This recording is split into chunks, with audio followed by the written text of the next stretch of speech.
As much as it felt like a roller coaster of an offseason emotionally for this Cincinnati Bengals team, you have to take a look back and say, wow, this front office, this organization really did flip the page in what was likely one of the best off seasons we've seen this team have. I mean, here's the thing, it was an emotionally draining one. As a Bengals fan, it was up, it was down, it was up, it was down. It was like, why would you do this? Oh, wait, we did this.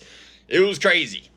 But if you just lived under a rock, if you turn the news off, you turn the internet off from the end of the offseason to today, you're going to look back and say, the Bengals kept all three of their stars, something everybody said was not possible. They could not do. The Bengals find a way to keep all of them entering this season.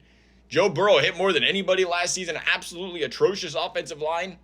The Bengals find a way to get what looks to be an absolute stud in the later rounds of the draft in Dylan Fairchild. Then they go and say, hey, let's pick up one of the best pass protectors in free agency this offseason. Didn't allow a sack each of the last 2 seasons in Dalton Risner.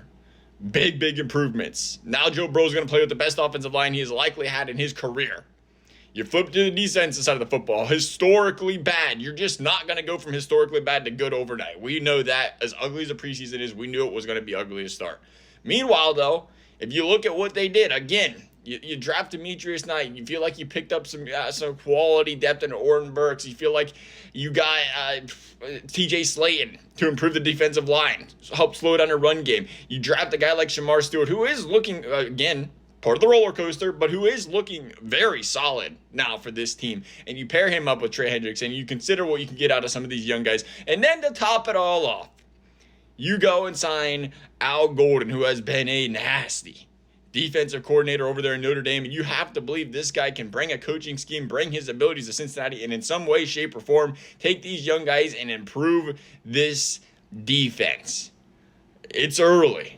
We'll probably ultimately be able to look back on this at the end of the season and say, how was it? But it feels like it was, at the end of the day, one of, if not the best free agencies off seasons the Cincinnati Bengals have had.